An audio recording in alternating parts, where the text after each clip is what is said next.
You can support In the Past Lane with as little as $1 a month. Just go to the support page at our website, inthepastlane.com. Thanks. The sale in March of 1859 was going to be one for the ages. It drew hundreds of potential buyers to the city of Savannah, Georgia, to the city's racetrack where the auction was to take place. Printed catalogs listing the details of what was on offer were handed out to the crowd. Here's one typical passage.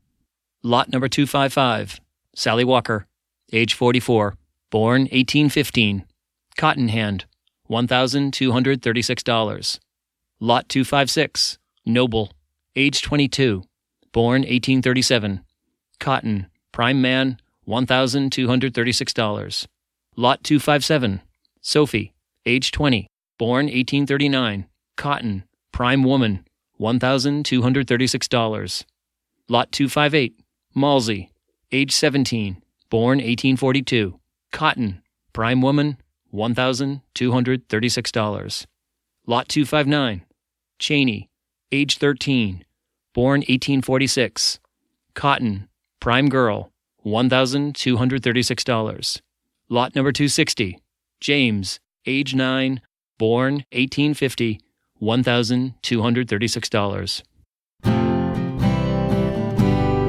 You are listening to In the Past Lane, the podcast about history and why it matters. We, the people of the United States, in order to form a more huddled masses yearning to breathe free. Consider that we shall be as a city upon a hill. That all men and women are created equal. Give me liberty or give me death. Nobody's free until everybody's free. The government of the people, by the people, for the people, shall not perish from the earth. History matters because it's not just about the past. History's about us, here and now. It explains the world we live in and why things are the way they are. And history gives us insights into how to achieve a more just, peaceful, and prosperous future. So people, let's do this.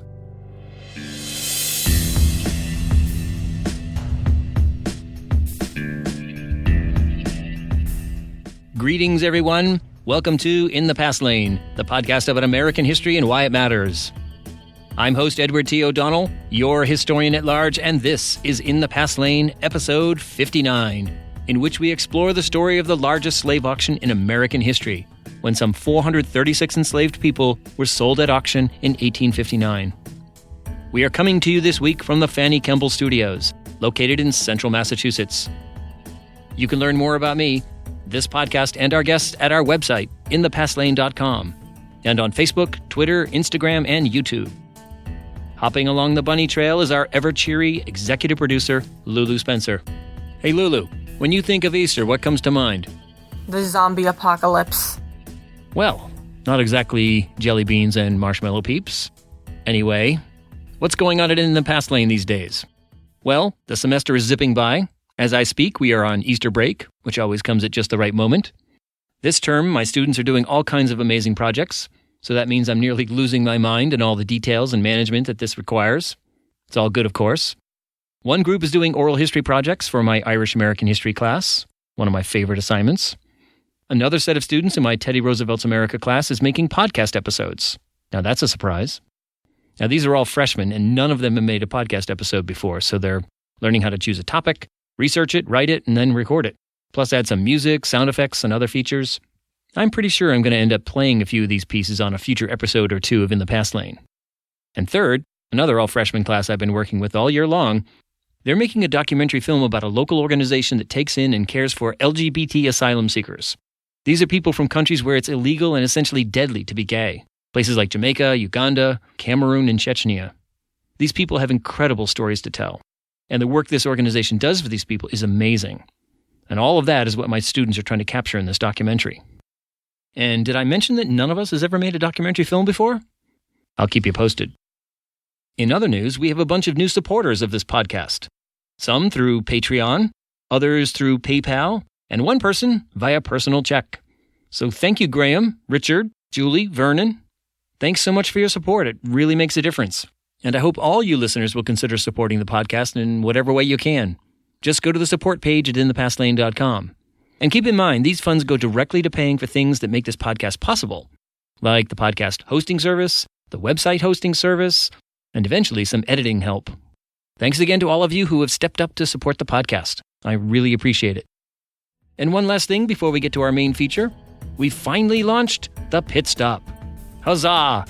That's our new mini feature that drops every Monday morning. It's only 5 minutes or so long, and it gives you a heads up on what happened in American history this week. I hope you're enjoying it. Okay, people, time to cut the chit-chat. Your journey in the past lane begins now.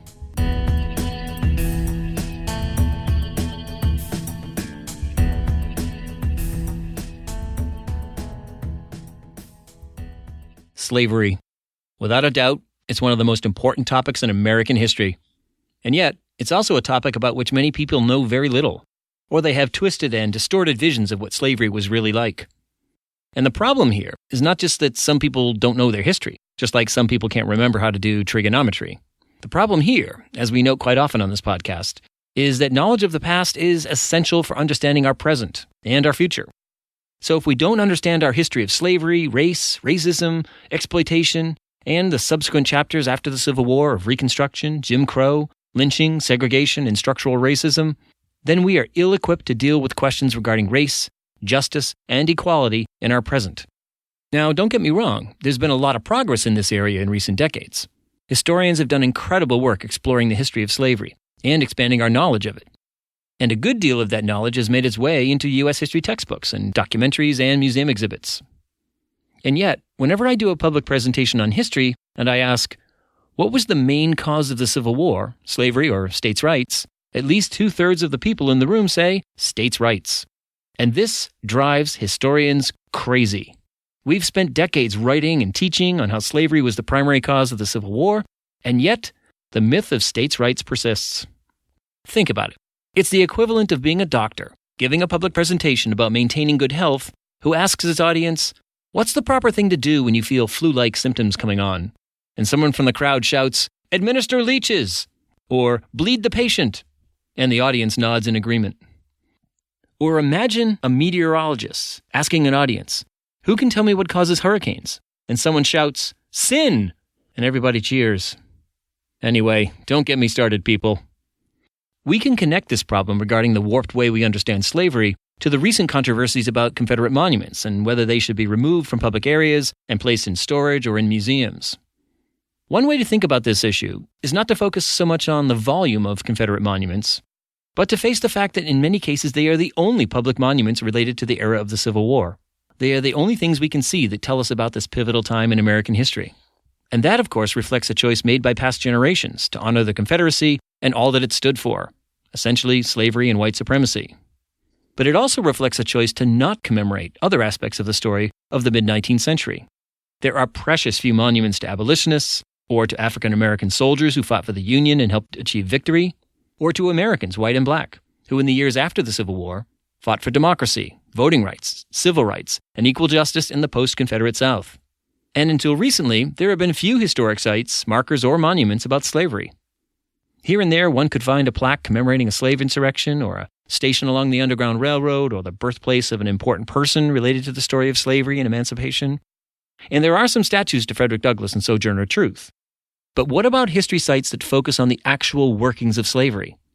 Places preserved to tell the story of how slavery operated as a business that really was the foundation of American capitalism in the 19th century.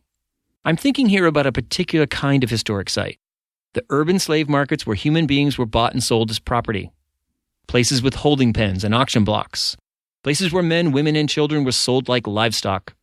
Where children were separated from parents, brothers from sisters, wives from husbands. Places where millions and millions of dollars were exchanged. There are very few places in America that present these scenes. Most of the evidence of these institutions has disappeared. For example, if you stood at the far end of Wall Street in Lower Manhattan, at the epicenter of American capitalism, you'd be standing on the site of the Wall Street slave market. For much of the 18th century, this was the busiest slave market in North America. In fact, it was the main entrepot from Africa and the Caribbean of enslaved persons transported to the British colonies. Today, there's nothing there to commemorate that fact, not even a plaque. The situation is a little better in Charleston, South Carolina. Charleston is a popular tourist destination that focuses a lot on presenting the mythical Old South of Gone with the Wind. Lots of hoop skirts and mint juleps, grand mansions and restored plantations and so forth. But, tucked away in a corner of downtown Charleston, away from all the restaurants and museums and art galleries and carriage rides and souvenir shops, there's a really small institution called the Old Slave Mart Museum. It doesn't show up on a lot of tourist maps or in guidebooks because, quite frankly, it tells a story that's very different from the Scarlett O'Hara version of events that dominate the tourist landscape in Charleston. The old slave market, that's now a museum, was saved by the vision and hard work of a few amateur historians, helped along by a few small miracles. It tells the story of the thousands and thousands of enslaved African Americans who were bought and sold in Charleston for decades, leading right up to and into the Civil War. The United States could use a lot more of these kinds of institutions, plus historical markers and monuments. Things that bring us face to face with the brutality, the cruelty, and the inhumanity of slavery. And historians know where other former slave markets exist, in cities like Richmond, Virginia, and Savannah, Georgia. Well, speaking of Savannah, Georgia, that's the location of the event at the center of historian Anne C. Bailey's new book, The Weeping Time. I'll speak with her in just a moment, so don't go anywhere, people. In the Past Lane, the podcast about American history and why it matters. We'll be right back. You and I are listening to In the Past Lane, the podcast about history and why it matters. If you are enjoying this podcast, then please subscribe to In the Past Lane at iTunes, Stitcher, or wherever you access your podcasts. Subscribing is free, and once you do it, new episodes of In the Past Lane are automatically downloaded to your listening device. Subscribing also gives you access to the entire back catalog of In the Past Lane episodes. And if you do subscribe, please leave a review. Thanks.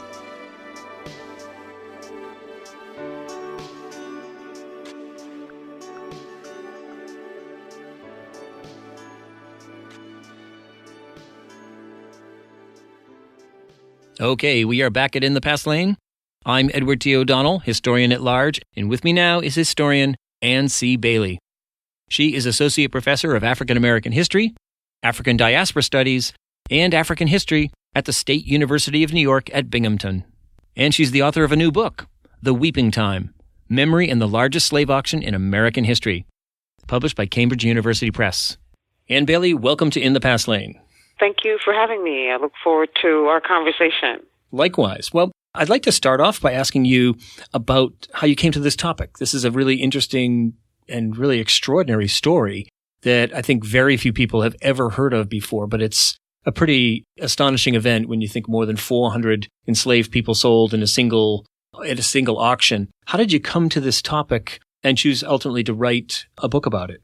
It was a good question because I don't know that I was looking specifically at a topic like this, although, of course, I've been working in slavery studies and slave trade studies for a while. So I kind of keep up on some of the trends. And one of the issues that was definitely trending at the time, and this is 2006, so it's over 10 years now, was the Thomas Jefferson story and Thomas Jefferson's reported relationship with the enslaved female, Sally Hemings. So I certainly had read a number of books like Annette Gordon Reed and other books on this subject, and I wanted to see whether Monticello Foundation, which of course is a repository of all things Thomas Jefferson, where they stood on this issue. Of course, they'd been very involved in this process, and by 2006, it turned out that they were beginning to officially declare that Sally Hemings had children with Thomas Jefferson. And in fact, when he died, there was a process by which they were freed. That was the stipulation. Right. So that was one thing. But then in that same description on the Monticello site, it said that, according to his will, the rest of his 140 slaves were to be put up for auction.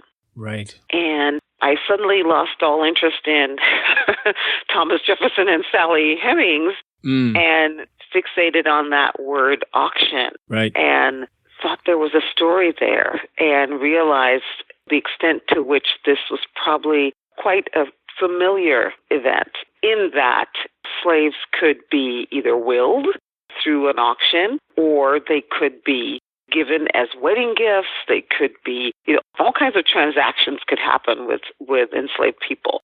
And I thought about the auction as one of those transactions that was probably pretty common, but to my mind, very little written about it. So that got me kind of on the journey to find what I called a good case study, good historical case study, which eventually led me to the Weeping Time. Right. And it is one of those interesting points that you make, which is on some level, I think people thinking about slavery, even if they're not historians, picture some, scenes of the auction block, because that was a very common abolitionist image to show, sort of demonstrate the cruelties of slavery. But as in terms of an object of study and an idea of study, it really is one of those hidden in plain sight kind of things. Like, of course, we need to know so much more about the actual workings of a slave auction. But then also, as you point out, it's not just this site where people are distributed like property. It's also a threat. Right. So that when you choose whether to stand up for yourself or to resist or to run away, you have to calculate whether this is going to result in you not only being punished, but also being sold away. Absolutely. So that it becomes this sort of Damocles kind of hanging over the head of the enslaved. Absolutely. At all times. Absolutely. Right. It has its own it looms large on every level, both in reality and the threat of it, the perception of it, and then eventually what it actually means when people are auctioned in terms of the separation of families and all that happens, how that affects generations to come, not just those people who are separated right then and there, but of course, how that exponentially affects families. So it's a site, Pierre Nora talks about the site of memory, and it's a site of memory on so many levels, so many different levels, that I thought it was worth looking at this site from both the historical standpoint and the memory standpoint. And in looking at this 2-day auction, which took place in 1859 in Savannah, Georgia, where, as you said, 400 and plus slaves were auctioned by Pierce Butler, it seemed to be a good case study, and in part because I also had more documentation than you would normally have for these types of things, even though they were so common in the years before the war and obviously in the many decades before the war. Right. And your study begins many decades before the war, before the auction. And so I was tempted to ask you to, to hold off on talking about the auction and maybe kind of take us back in time to the Butler plantation in the Sea Islands off of the coast of Georgia, and who the Butler family was and who these enslaved people were and what, the culture and the livelihoods there, and then get to the auction. But I'm wondering if you think that's a good idea, or should we, as you do in your book, dive right in to the main story itself? Well, part of what I wrestled with throughout the years of researching and writing this book, Ed, really was, how to tell the story. Because what in fact often happens is if an auction is mentioned at all, including this one, it's usually in the middle of the book as kind of one event that takes place amidst a bunch of other events. But I think what I wanted to do in bringing the auction center stage, in part because, as we've said, it's been kind of almost long forgotten in history in terms of its details, I wanted to look at the auction as a lens through which we could look at American history in this period. So it could be a window, if you will, into various periods in American history, slavery, emancipation, Reconstruction, and beyond. And if you could look at these same periods which have been looked at by many scholars and others from the perspective of the people on the auction block, then that would, understandably, hopefully give you another point of view that you had perhaps not considered. So, for example, if you look at from the perspective of the auction block, let's look at the Civil War. Well, in this particular case, we have, people who were sold on the auction block in this particular auction in 1859, who only 2 years later ended up being a part of the war effort on the side of the Union, right, of course, fighting for their freedom. And I think it brings that, into sharp relief, in my view, because we do know that upwards of almost 200,000 people of African descent did fight in the Civil War. But sometimes eludes us, I think. I think even when I teach, and I'm sure it happens to you sometimes too when you're teaching students, everyone's not completely aware of just how much a part of the war effort people of African descent were, that they weren't just kind of bystanders waiting to be freed at the stroke of Lincoln's pen with the Emancipation Proclamation, that they actually had a very active role. So again, when you look at it from the standpoint of these people who are on the auction block, you can see that they would have a great determination and a great desire, in fact, not only to fight for their freedom, but very soon after, as they did, to find their families again.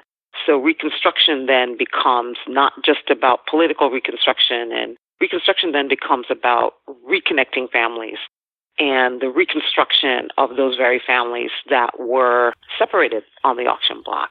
Right. And maybe we should, before we go any further, circle back to that auction. And you could tell us a little bit, some of the detail on how you ended up choosing this as a case study. It's an extraordinary event just from the sheer numbers, 436 people sold over the course of 2 days, but also the fact that you have some incredible resources to draw upon, including one reporter. So how do we know so much about this particular auction from the historical record? What are the sources that you drew upon? I mean, because that chapter is incredibly detailed, right down to the names and ages of people and what they said prior to the stepping up on the block, what they said afterward, so on. So how do we know, how did you end up finding out so much information? Tell us what the basic outline of that story is.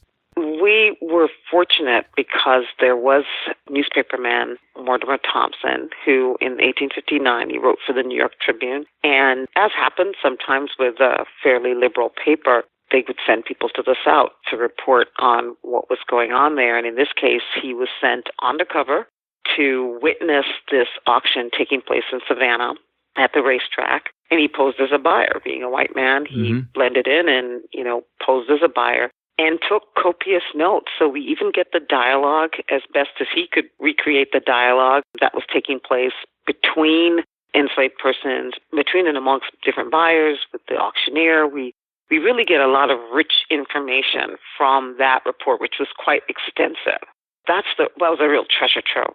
Who do we meet on the auction block? We meet rice hands, we meet cotton hands, because the Butler estates were primarily rice and cotton plantations. And we know that the Butlers were, on the eve of the Civil War, were among some of the richest men, richest planters in America. And largely because those people that were sold, including the ones that were left behind, they had brought with them skills, technological skills, agricultural skills that were invaluable to Butler and other planters in that region. They knew how to plant rice and they knew how to plant it successfully, and they had learned that on the west coast of Africa. So who do we see on the auction block? We see highly talented folks who, had skills that were either brought directly from Africa or passed on by their African forebears. We see carpenters, blacksmiths, a number of actually skilled tradesmen. We see families. We see up to 30 babies who are part of some not born very long ago, So we see it's a full scene. We see the elderly. We also see couples who were intended to marry, who are going to be separated. We see couples who become married just during the auction in order to stay together.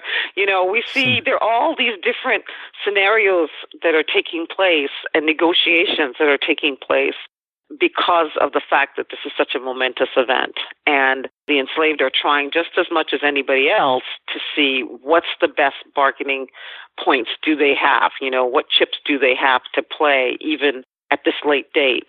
What ways can they keep their families together or connect with their families beyond the auction? It's really extraordinary to see that there is agency. They're victims, but there is agency during this. Lots of agency. During this event. Yeah. The couple of striking stories. One, Dorcas, who's a woman who's put up for sale, and she has a person that she hopes she's in love with, a man named Jeffrey, hopes to marry, or certainly is at the very least in love with and wants to stay with. And Jeffrey, they beg and plead to be sold to the same owner. And then Jeffrey gets a promise from this owner that in fact will happen. So he's pretty relieved. And then the next day it doesn't happen because of the way in which the sale took place and so forth. They're not technically married, so they're not technically a family, but those are the kind of bonds that are shredded in this, very callous, cold process. Absolutely. What we see in that scene is that those bonds are shredded, and it's not just the bond of two people that could have been married, but what potential could have taken place there in terms of their presumably would have had children and their children.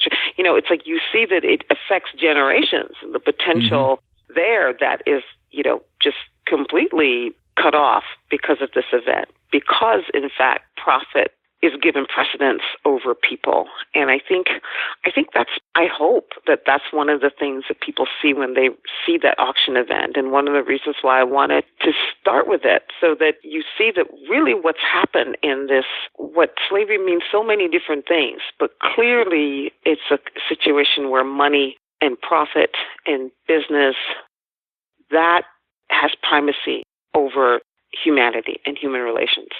And I think it's something for us to grapple with, and it's a legacy, quite frankly, I think that we're still living with in various ways, even in contemporary society. And I hope that in just seeing the starkness of the auction, it's kind of the extreme case that we see that this is not a place to be. This is not a place. This is a place that we have to reckon with. And it's worth remembering, if for nothing else, that this principle was really left on the wayside. We really made human relations second and put profit and business first. And that's what we saw. That's what you see in those transactions. It's business. And they even say that, the newspaper reporter, he captures that, it's just business. It's just business. It's not personal. Yeah, but then there are these glimmers of, I guess what we would call paternalism and notions of I'll try to keep your family together. I'll try to match you up with your lover. So there is that, but then ultimately what's most important, what trumps everything is this, the almighty dollar and the need to transact business. Exactly. So over the course of this event, 436 people are sold over 2 days. It nets the Butler family $300,000, which is just a stunning sum of money in that time period, because Pierce Butler is in debt. He's made some bad investments, and this is a way of paying those debts. Maybe we should move from here to talk about who this guy Pierce Butler is and what is this plantation that is, where not where the auction takes place, but the basis of his fortune and where these enslaved people work and live their lives and form those bonds that we've been talking about. Well, they're sold in Savannah because that's where the auction house was, in Savannah, in downtown Savannah, but they lived and worked about an hour away in the Georgia Sea Islands, the Gullah Geechee community of Butler Island and Butler Island Estates. And they had been, there for generations. They were a fairly tight-knit community. And the Butlers, Pierce Butler, who sold them, actually inherited these enslaved persons from his grandfather, who, by the same name, Pierce Butler, was actually one of the founding fathers, is one of the 55 founding fathers. And he was present in 1787 at the Constitutional Convention. So it's interesting that this is quite an inheritance that Pierce Butler received, he and his brother John, and managed from afar. He lived in Philadelphia, so he was mostly an absentee landlord, but he managed those estates through his overseers and drivers and that kind of thing. He's an interesting character in and of himself. I mean, I think he's someone who was, born wealthy, so lived a life of luxury and expected to continue to live that life of luxury. And as you've said, when he got into debt and he was basically a gambler, just assumed that, well, unfortunate as it is, he would just have to sell his property in order to keep his lifestyle, to keep a very fancy house in Philadelphia and to maintain the kind of life that he lived, which for him, that was non-negotiable. He would have to do what he'd have to do. And it was interesting looking at the records of even his friends at the time. And again, it's that same idea of, well, it's really unfortunate that he has to do this because it's his family legacy, so to speak. So there is this, as you said, paternalistic, this sense of we have a connection to them and it's a part of our estate. So it's not something that we let go of easily, but it must be done. It has to be done because the more important factor is that he has to maintain the lifestyle that he has grown accustomed to. And so we see from their records a kind of, that same sentiment, well, it's really unfortunate, but it must be done. It must be done, yeah. Yeah, he's quite a character. So there's him and then there's his wife, though. And I think the contrast is his wife, Fanny Kemble, who's an Englishwoman. And a very famous one. Yes, a very famous one, an actress. And turns out to be kind of his counterpoint in terms of her leanings towards abolitionism and his, of course, pro-slavery stance. So I think it's quite an interesting setup that they're the two people who own these slaves and that they turn out to be the owners of and the facilitators of the largest slave auction in U.S. history. Yeah, although they're divorced before the auction, is that? Yes, but the irony of it is that, because she had visited these plantations very soon after she got married, we have her records, her diaries, as it's a wonderful source for us to know more about who these people were long before they were auctioned. And I think that's great. We learn a lot about the Gullah Geechee community of the Butler Island Estates just from her diaries, and that's a wonderful source for us to get a sense of the tight-knit nature of these communities, some of the individuals involved, her relationship with them, which she really, as a abolitionist, she tried to really better their situation as best she could. But we also see that they become a source of tension in that marriage. And It's just an interesting parallel between her marriage and the breakdown of the marriage, which does come before, but the breakdown also of these families and their lives on the auction block. And then, these are sort of multi-layered metaphors here. And then the other part of that is the breakup of the Union that takes place during the Civil War. Exactly. But before we get that, tell us a little bit more about this Gullah Geechee culture. I mean, the two main endeavors economically that people are involved in are rice cultivation and cotton cultivation. And rice is one of these just really fascinating parts of that story. It's, as you earlier noted, it's a cultivation practice that's brought from West Africa and it flourishes in the South and produces these stupendous fortunes. Sure does. But it's also really part of their culture too. In fact, you make the note that it actually connects these people to the worldwide African diaspora because it absolutely does. Yeah, forms of rice. Rice is a staple, part of life in the Caribbean, in Brazil, and all over the world. Anywhere you find a diaspora population, some kind of rice is there, and it's because of these connections. So tell us a little bit more about the lives these folks lead and the way in which they negotiated the world of being enslaved, but also people of a community, people of families. One of the things I try to emphasize in the book is to get this idea that these people in the Gullah Geechee community, they were more than hands. On the auction, once again, flashback to the auction, on the auction catalog, they're described as hands because that's the terminology. You're a rice hand, you're a cotton hand, and depending on your age or whatever, you're a half a hand, you're a quarter hand, what have you. But they really are so much more than hands. It's much more than just physical brawn that created this prosperous Southern economy.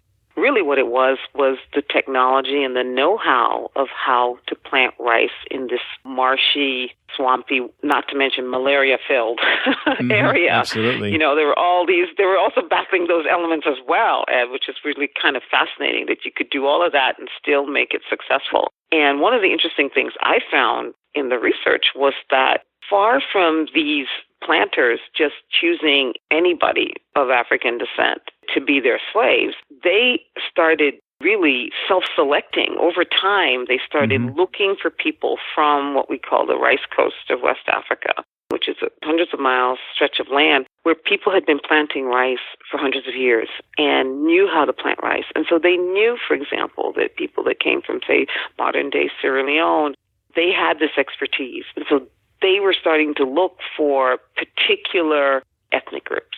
So I thought that was really fascinating. And the other part, which you've mentioned, is the connection to the rest of the African diaspora. Because wherever you do go, especially this notion of rice and beans, that particular culinary legacy is very strong. And it's called different things, and there's a different kind of twist to it in each place. But basically, it's a similar dish, and it has the same root from, people who in the New World have recreated their lives in the old.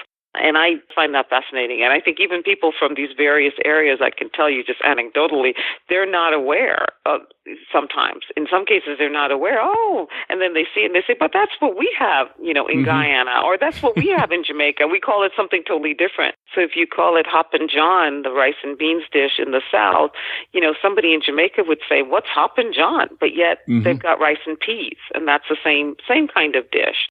So in all these various areas, they call it something different, but it's exactly more or less the same base.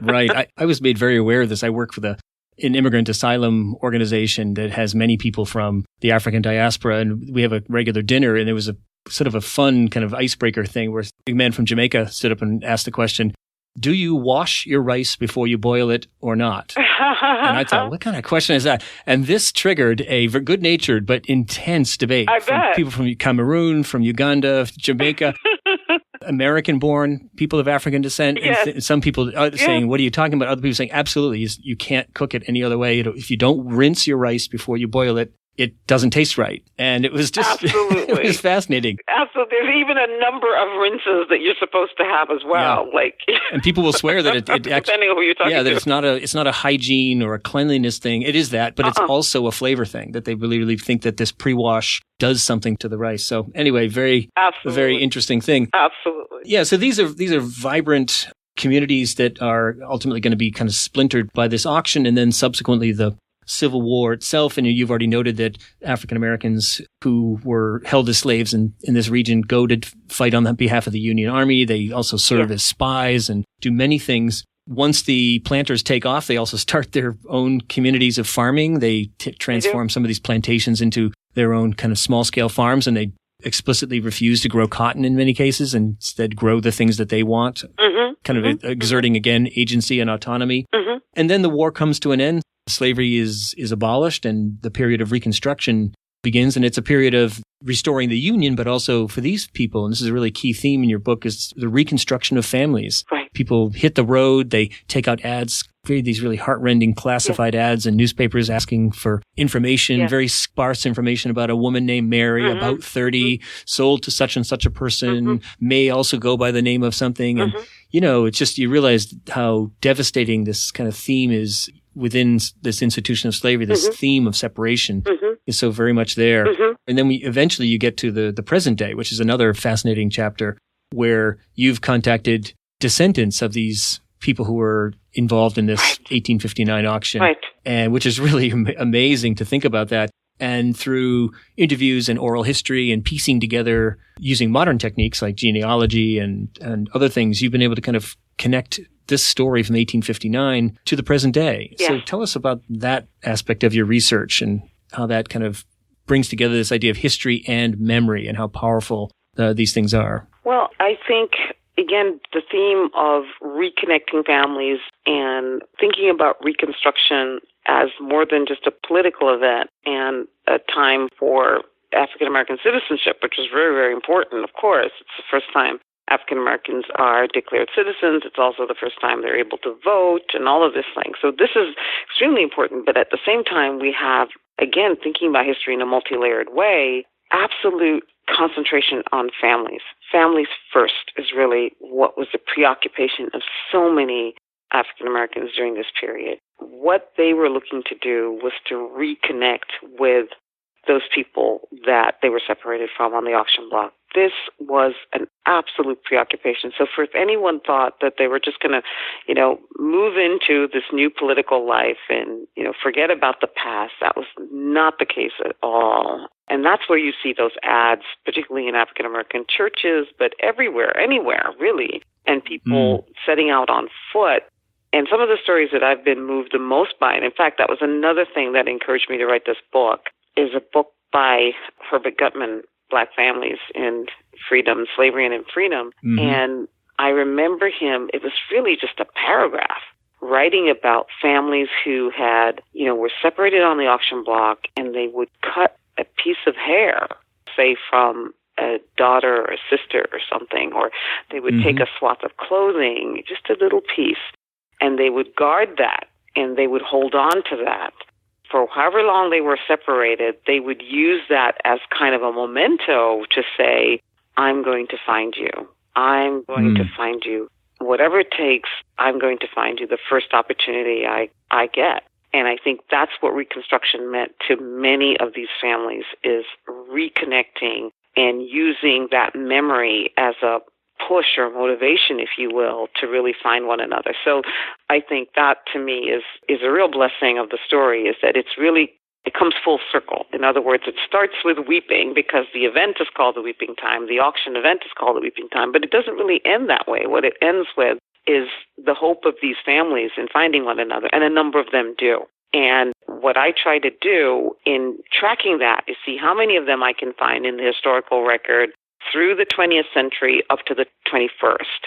So I do end up interviewing a few families who are descendants of that auction block. And what I'm happy to say is that some of them had been doing this work on their own. So some of what I'm doing is just really documenting. As a historian, I'm almost a witness to history, if you will, that they are trying to piece together this history for themselves. So essentially what I do is just corroborate what they share with me to see if it matches up with the historical record, which it did in the cases that I shared. And I just think it's a fascinating process. It's fascinating what's going on right now, Ed, with the use of this new technology, DNA and Ancestry.com, Afrogenius, it's another one that's specifically for people of African descent. These are tools that people are using to great effect. And they're using it to piece together some of the fragmented pieces of their past.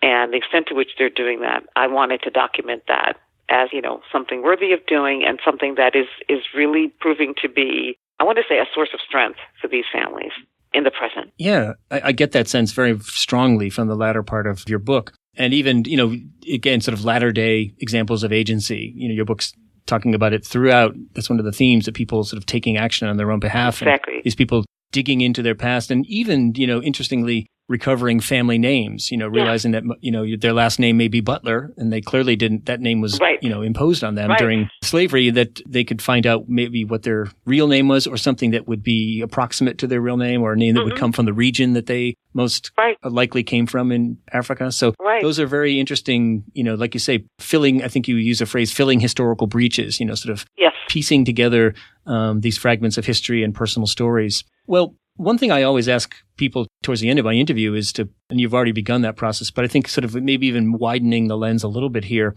sort of talk about the state of the nation currently. And, I always say history should be interesting and fascinating and moving, but it also should have something to say for us today. Like, what does this story tell us? Because you describe your book as being a story of restoration and redemption. Right. And I guess I'm wondering also, is there a third R in there that is really the R of reckoning?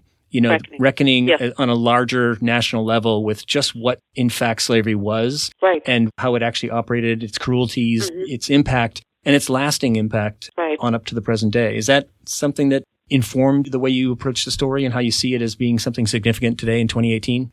Right. When I think about this history, what does it teach me? What does the work itself reveal to me? And how does it speak to the present? I think you're right. How is it relevant?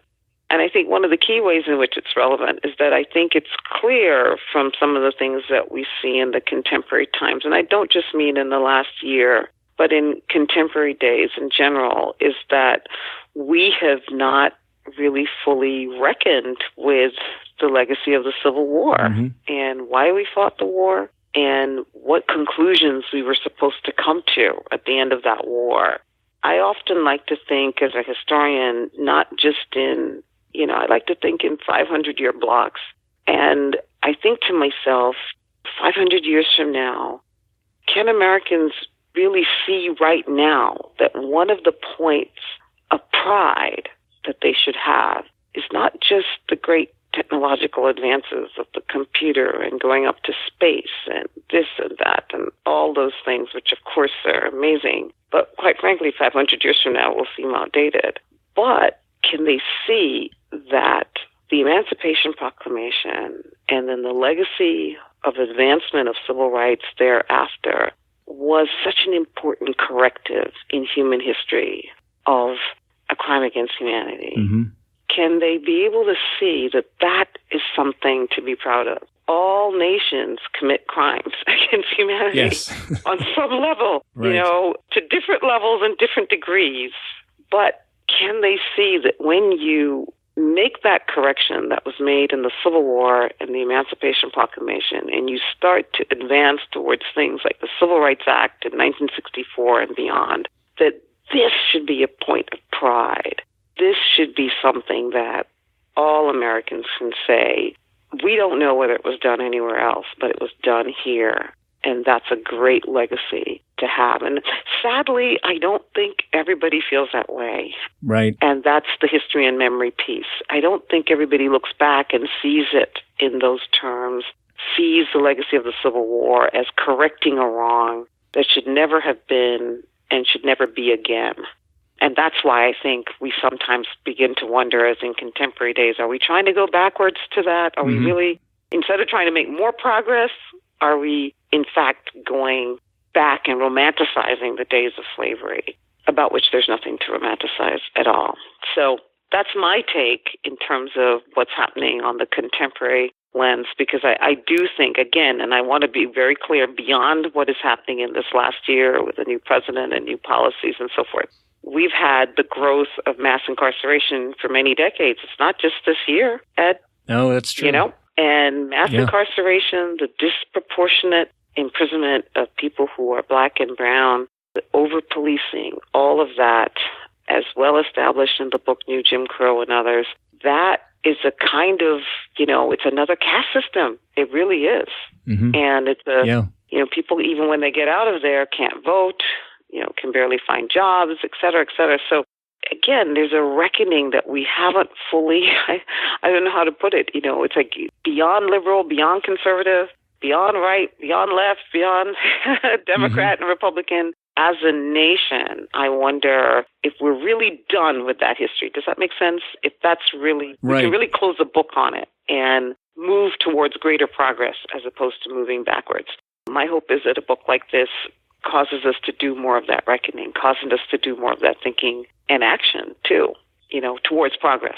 And to see that progress doesn't happen. Progress is made by people doing things, by people taking action. Absolutely. And so that, one of my favorite phrases from the 19th century is Lincoln and others, many of them before him, refer to the nation as the Republican experiment. And an experiment implies it's an ongoing thing that needs to be tended to and nurtured and cared for. And if you pour one chemical in the wrong direction, the whole thing could blow up. And so I think that's the idea that a republic is what we want it to be, and it requires work all the time and always will. All the time. I think that's an important takeaway from your book. Well, Ann Bailey, this has been a really interesting and really profound conversation. And I thank you for taking the time. Your book, The Weeping Time, is really an extraordinary piece of work and one that I highly recommend it to our listeners. And so I thank you very much. Thank you. Thank you very much for your thoughtful questions and for this conversation. Historian Ann C. Bailey is the author of The Weeping Time, Memory and the Largest Slave Auction in American History, published by Cambridge University Press.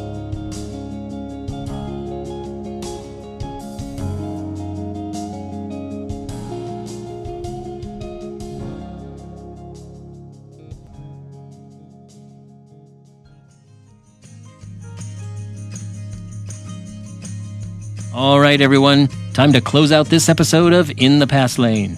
As always, thanks for listening. To learn more about the stuff we discussed in this episode, just go to our show page at inthepastlane.com. There you'll find recommended readings, links, and more. And people, please, send us your comments, questions, and suggestions via Twitter, where I tweet as @InThePastLane, and Instagram, same thing, In the Past Lane, and Facebook at In the Past Lane Podcast. I'm In the Past Lane's host, Edward T. O'Donnell, your historian at large, reminding you that history explains our world. So let's pay attention to it. Thanks for listening. We hope you'll join us next time for another journey in the Past Lane. Hey, Lulu. Don't even say it. Happy Easter. And you said it anyway.